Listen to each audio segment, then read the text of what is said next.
Mavzu burchaklarni teng bo'laklarga bo'lish. To'g'ri burchakni teng ikkiga bo'lish. Buning uchun to'g'ri burchakni tashkil qiluvchi kesmalar o'tkazilib, nol nuqta aniqlanadi. Nol nuqtadan R radiusdagi ixtiyoriy kattalikda yo'l chizilib, kesmalarda 1 va 2 nuqtalar aniqlanadi. 1 va 2 nuqtalardan bir xil kattalikdagi R1 radiusda yo'llar chizilib, 3 nuqta aniqlanadi. 3 nuqta 0 nuqta bilan tutashtirish natijasida to'g'ri burchak teng ikkiga bo'linadi. O'tkir burchakni teng ikkiga bo'lish. Buning uchun o'tkir burchakni tashkil qiluvchi kesmalar o'tkazilib, kesishgan 0 nuqtadan ixtiyoriy kattalikda R radiusda yo'l chizilib, kesmalarda 1 va 2 nuqtalar aniqlanadi.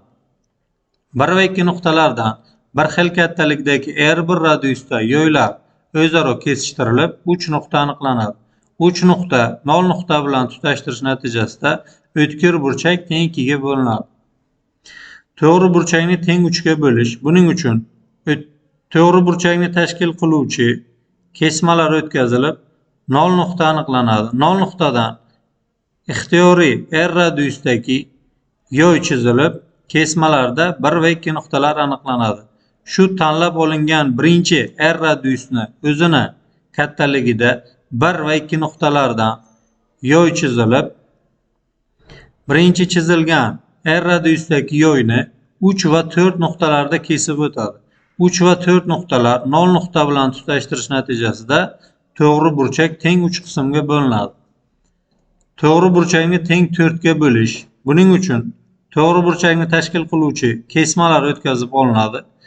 Kesmalar kesishgan 0 nuqtadan ixtiyoriy R radiusdagi yo'l chizilib, kesmalarda 1 va 2 nuqtalar aniqlanadi.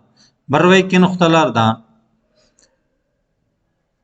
R1 radiusda yo'llar chizilib, o'zaro kesishgan nuqta markaz 0 nuqta bilan tutashtirish natijasida berilgan to'g'ri burchak teng ikkiga bo'linadi.